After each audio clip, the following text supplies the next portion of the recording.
class on 3 steps to thrive. So we're going to get right into connecting with you guys and talking with you guys on the effect and impact of the beautiful work that you've been doing.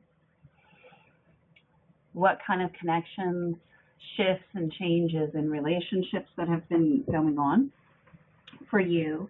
And then one of the things that tends to open up at this point in this program for our students is essentially an understanding of what is right for you and what is not right for you. What is right for you in relationships and connections, and what's right for you in the choices that you make in your life. There is, at this point, like if you can imagine an egg cracking open, there is a cracking open of an immediate understanding of what is effective and beautiful in your life and what is not. So having this clear sense of justice and a clear sense of knowing which choices you want to make without having to go through the same cycle of mistakes. So to reconnect in on last week, we're taking the energy. We're helping you learn how to take the energy and giving it grace, letting it flow through you, allowing the caverns in your body to open and to set free old crows in the closet, old birds in the cages, old mice in the corners, old energies, and to be at peace with them, to let them have their full expression, and then to allow the new healthy life force, the new healthy fuerza, the new healthy sexual energy, passion energy, and love to begin to flow through you. In that, there's like a practice that you're practicing, and that practice is a practice of self-care, sustainability in your energy, and knowing who you are without denial, knowing where you've been without covering up what has pained you. You can't cover it up. If you cover it up, you become hard and you become hardened, and the age process begins. The hardening of the human spirit. Releasing these energies and releasing these negative emotions allows new, healthy, youthful passions, awakeness, presence, softness, stability, strength. All of these things are just starting to bubble up to the surface. So we talked about last week about putting the new energy into a physical representation, and a physical representation that reminds you. And the beautiful thing is, because you are working with spirit, you don't have to go out and find the physical representation. Truly, it will find you, and it will start to show up in your life. It'll start to show up. It'll start to shower itself upon you. You start to become aware of the things that represent healthy relationships for you. The things will start to come to you that represent healthy monetary stability for you. You'll start to have opportunities where the roads are going to start to open and the floodgates are going to start to open to these positive energies. So we're really at a tipping point right here. And the tipping point is we're about to tip off of that ledge of what you've known, and we're about to tip over into the flow. So this is a really exciting class, because we're really just turning that ball, turning that perspective like a kaleidoscope. We're turning the energy. We're not focusing on the negativity. We're not focusing on healing what has happened and discussing it and getting into it and giving it power and weight and clout. We are allowing it to disappear and bringing in the new. And the new has to be represented by something physical. So you're tipping over into this space where you're like, I want to have a change in these things. I want to change things in my life. I want to naturally have different energies starting to flow forward. So it's a very exciting time. If you're not at that tipping point yet, don't worry, you will get there, because we're just starting to kind of move you into that direction. So the concept here, or the truth is, this is the truth, is that the spirit flies in and out of the body. So that's why you have thoughts and they come and they go. That's why you have emotions and they come and they go. That's why you have needs and they come and they go. The problem is that you haven't realized that spirit is unanchored. And so your emotions and your energies and the spirits, they fly in, they fly out, they fly in, they fly out, and they work in a cycle. So once one appears, it disappears, and then a cycle begins. We are helping you to silently disrupt those cycles so that new energy can come in, which also is not anchored. Having a physical representation of the new energy helps to anchor it in your life. All right, so we're going to get into what that means. Before we get into what that means and how to create new energies, manifesting stability for you, we're going to get into some beautiful concepts about the remedies for movement, for negative movement. So I gave you the practice these last couple of weeks. Now we're going to get into a remedy. The difference between a practice and a remedy is that a practice stabilizes the field that you're working on. A remedy is a long-term applicable medicine, a long-term medicine. These techniques, these practices that I've given you in this course, you're not going to have to practice them for very long for them to yield results. A remedy is something that you can keep going back to throughout time that sews the fabric into existence, that takes the fabric of what you're creating and sews it into structures. So we're here at movement, and your ongoing practices for transforming the body with movement includes transforming the mind. Because really, the mind is all over the body. So, that was like gold right there. If you want to change the mind frame, you change the physical movements that you take. Sitting there, reading a book, right? Understanding things, thinking things, saying things, thinking can't change the mind, because the mind is a function of your physical actions. The mind is a function of how you move, where you go. And the robotic adherence to stability and status quo captures your mind in a thought form. So the more you work on the thought form, you just feed it more and more and more. So how you transcend a thought pattern is through the physical body. So we've discussed self-love. We've discussed healing from trauma and abuse.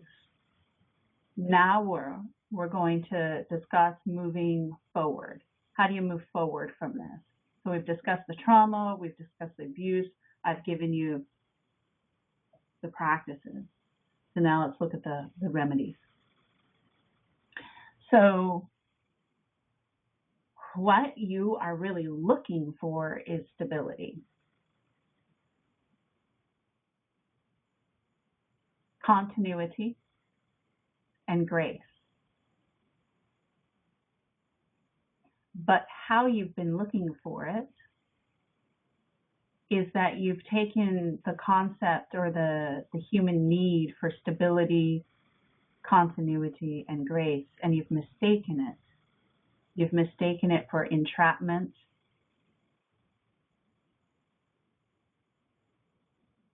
selling yourself out, and giving up on what's really important for you. So, in other words, what you really want is you want a life that naturally unfolds. And it should naturally unfold without you thinking about it. So I know for some of you, you can't even imagine that as a possibility. You can't even imagine not planning things and not going through the same structures that you've gone through your whole life. But trust and believe that with this work, you can change the chains that bind step by step and transform the consistent emotional toxicity and illness into a free-flowing expression of the freedom of your life. Much like opening up a window in a stale room and fresh air coming in, movement in your body, physical movement, with a couple of key components to it, opens that doorway and that portal to the flow. It is an avenue for natural life force that is infinitely healing, as long as you have the movement done in a way that is given to you by me. So my first recommendation is to engage in challenging, artistic,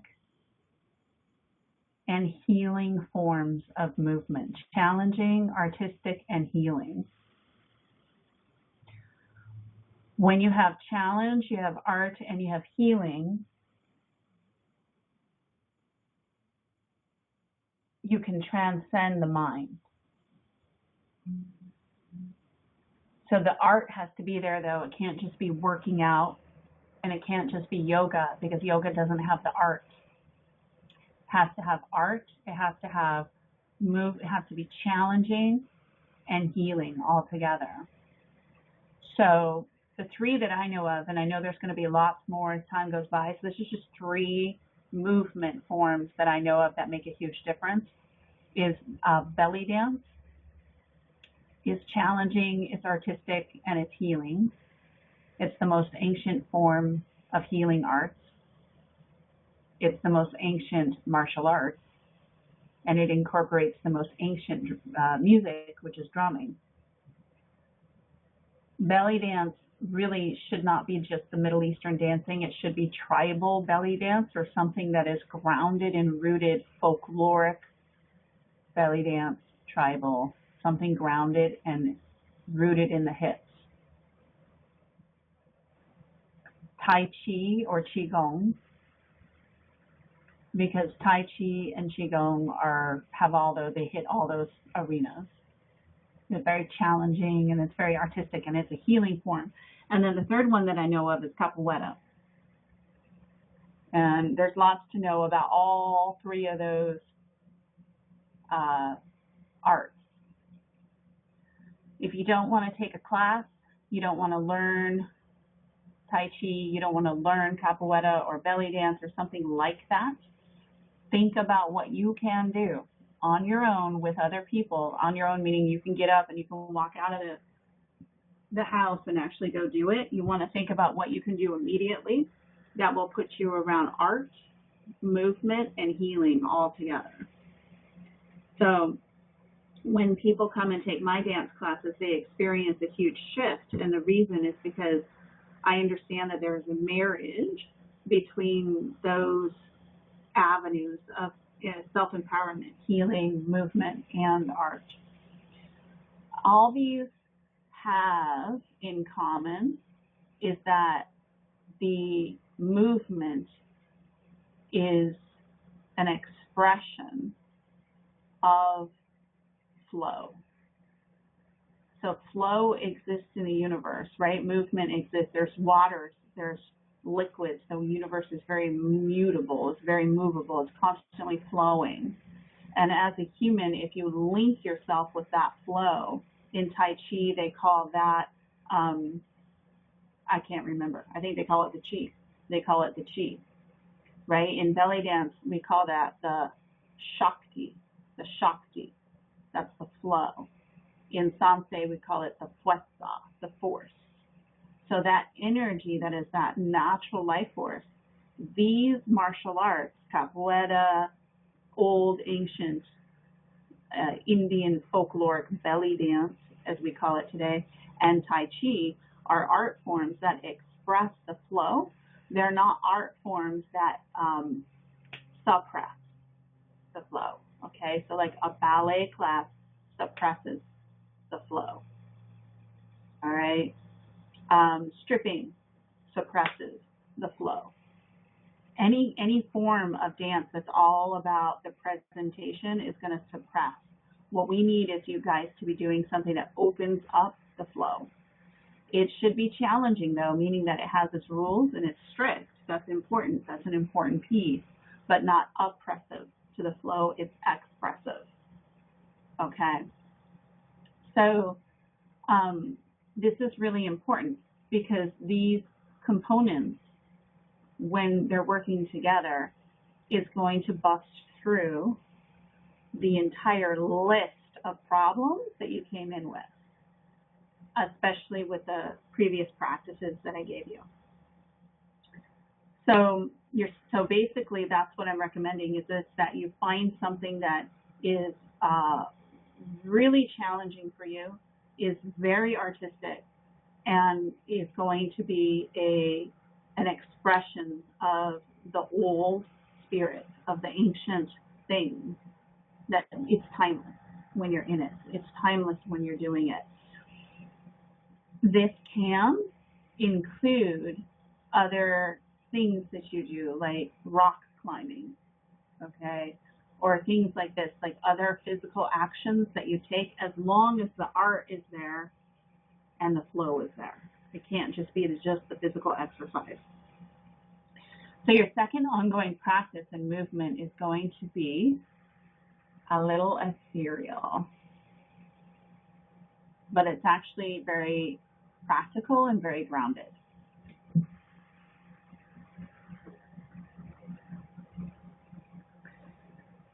You're going to move differently in your body,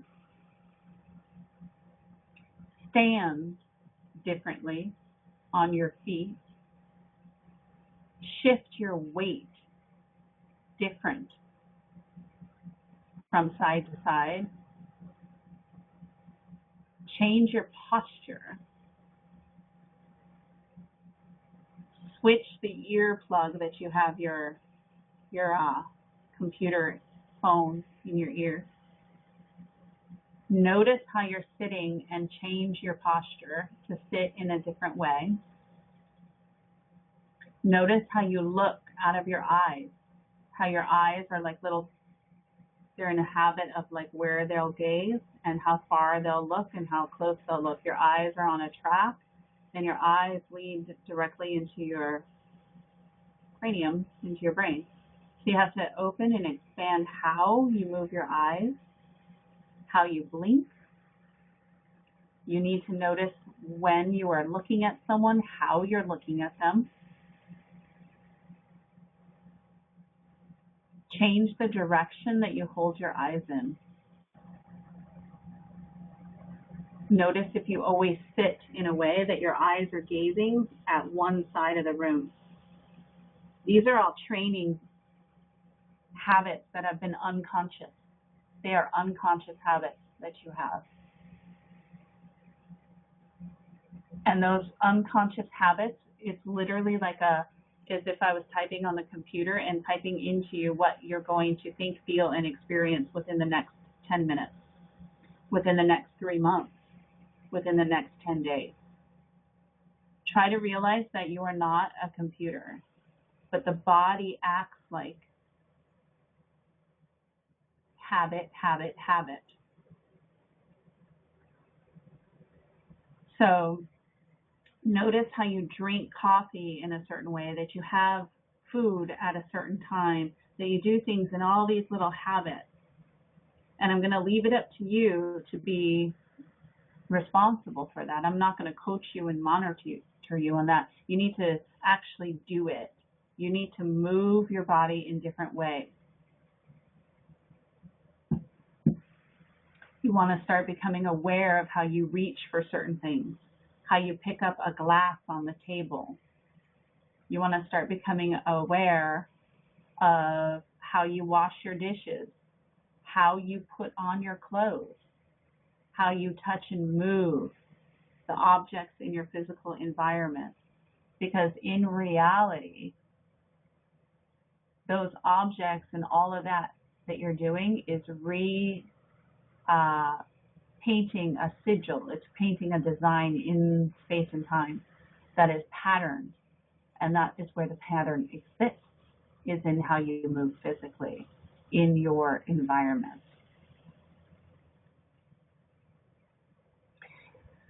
And it's exactly the same that it's been for years.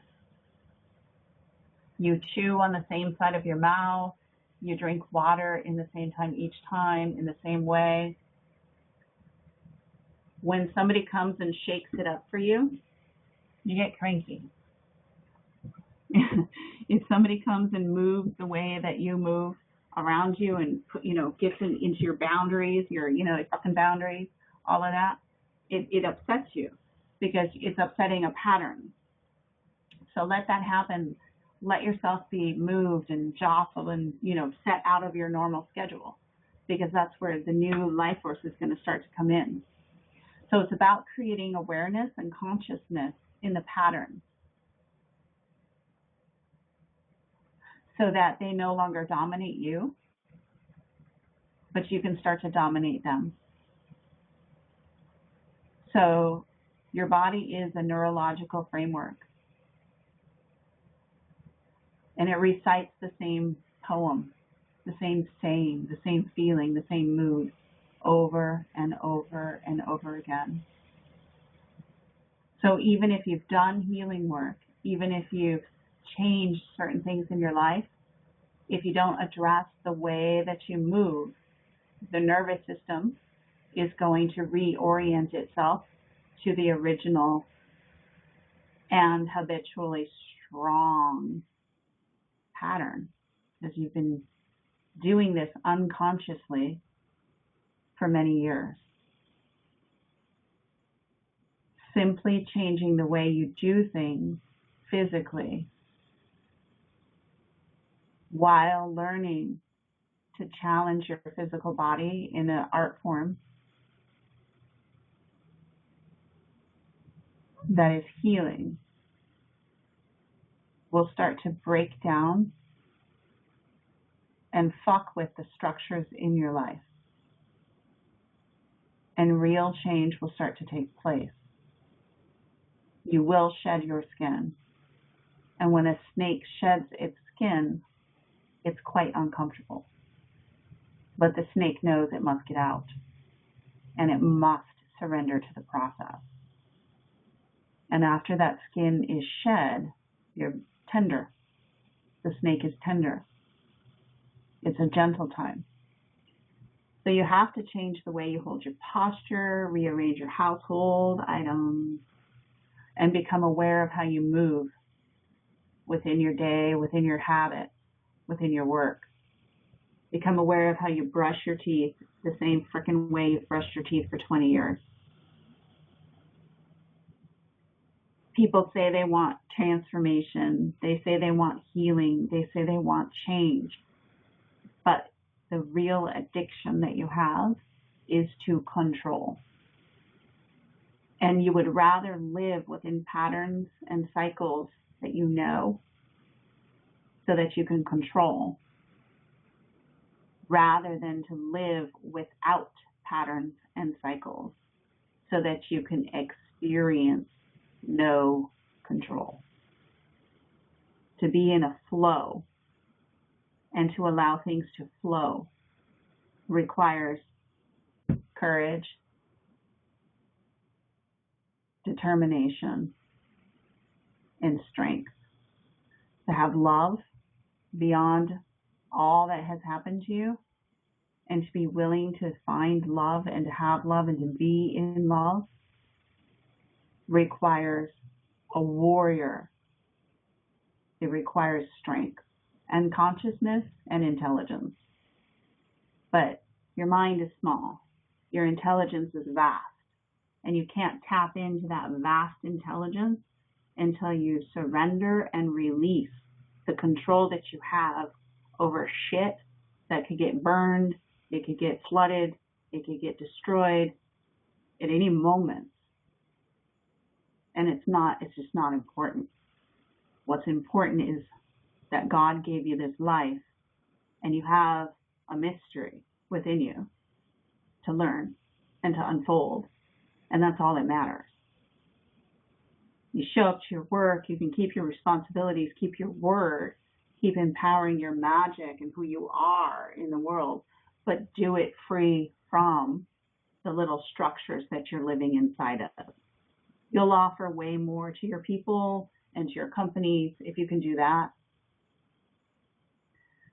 The reason why children are so happy is because their nervous systems are not developed. They are developing. They're not stuck in any patterns yet. They don't care if they wake up in a car on the beach or if they wake up in bed at the same time. And if your child does care, there's a problem.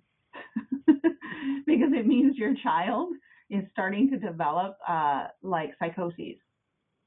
All right. To be reintroduced into the innocence, to be an adult that is innocent, is to accomplish the biggest accomplish a human can, which is to attain wisdom, or to be in the mode of action of wisdom, which is to have gone through some stuff and to still be your innocence. That's wisdom. So to reintroduce innocence into your life, literally, comes from changing the way that your patterns in your body are containing you.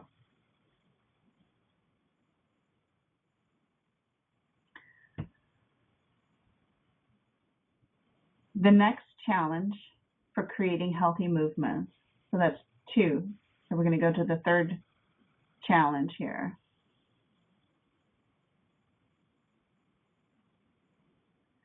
Is called manifested movement. So the first type of healthy movement is intentional. So you have intention. You're intentionally learning and challenging yourself. That's the first, right? The second that I just went through is movement that has you be in the present moment. So we have intentional movement. We have presence movement. Movement that helps you be in the present moment is to move differently. The third is called manifestation movement. My favorite. This is when you take a random act with the intention of manifesting something in your life. So I'll say that again. This is when you take a random act with the intention of manifesting something in your life. So for example, if you would like to have love in your life, the random act could be something totally disconnected from love. Maybe the act is to go to a business meeting that you've never been to before. Or, to go do something you've never, so just totally random.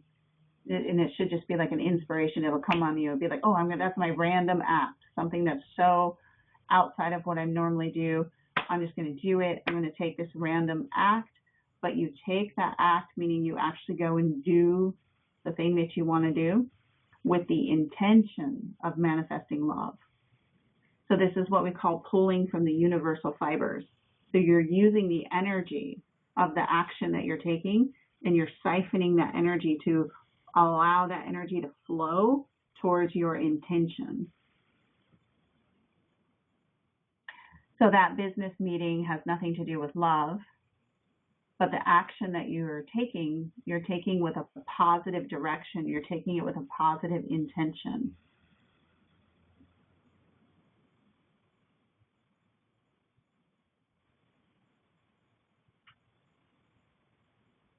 Because right now you're shining. You're softening. You're starting to draw attention to you. From all of the work that you've done with sex, sexuality, and movement. You, if you're in this course and you've done your work, you are glowing. You are softening. You are attractive. You are attracting. So you go to that business meeting with the intention of drawing love to you.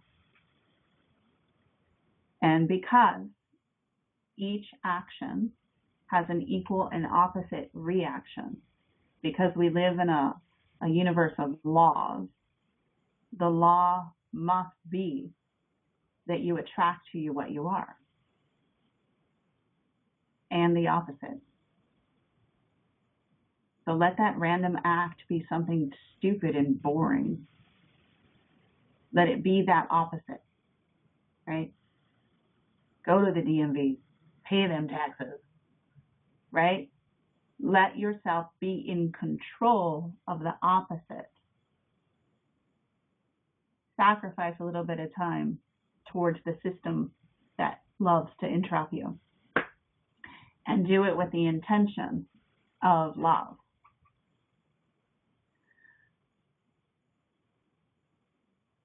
That will draw to you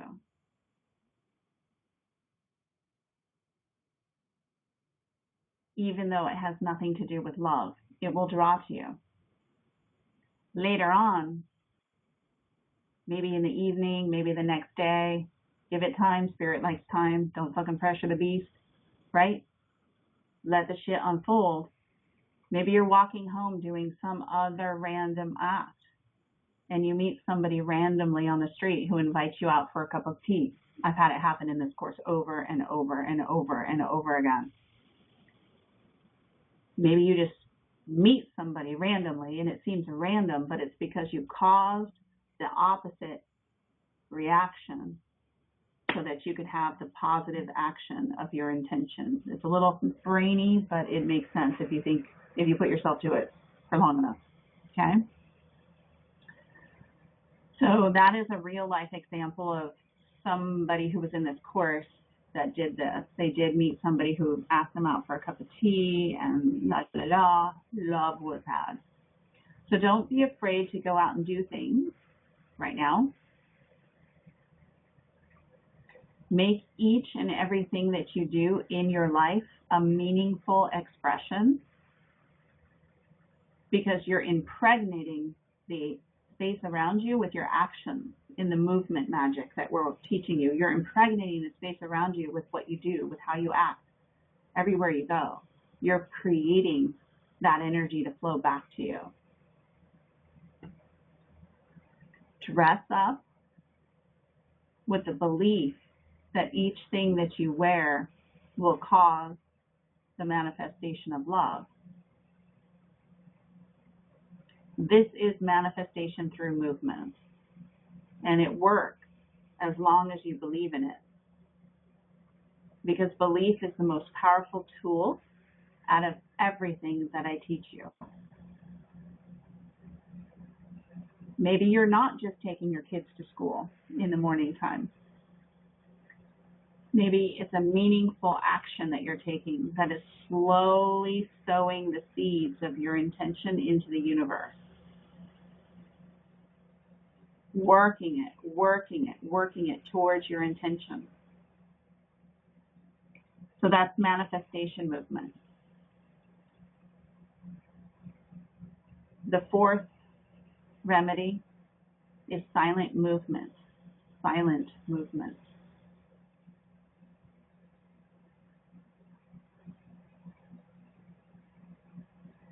This is experiencing the physical expression of sound with no sound. And this exercise is an ancient training for creating a clear mind. It is a completely passive technique. The last one I gave you was an actively creating, intending. This is passive. So this is passive movement. This is stillness and nothingness. Just experiencing all of the way that your energy is moving in and around you, where your thoughts are,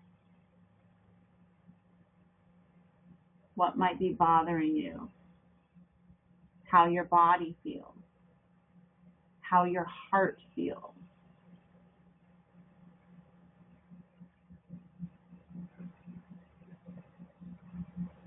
All the things that might be drawing your attention, tugging on you, pulling on you.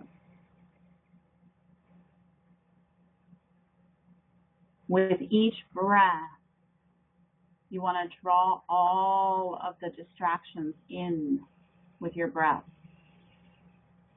and experience nothing in a moment of peace and quiet with everything that is, with not changing a single thing.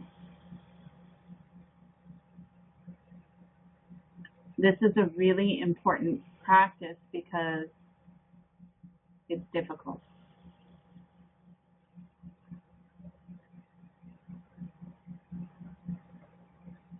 It's difficult because this practice is about allowing yourself to experience yourself in non-movement, stillness.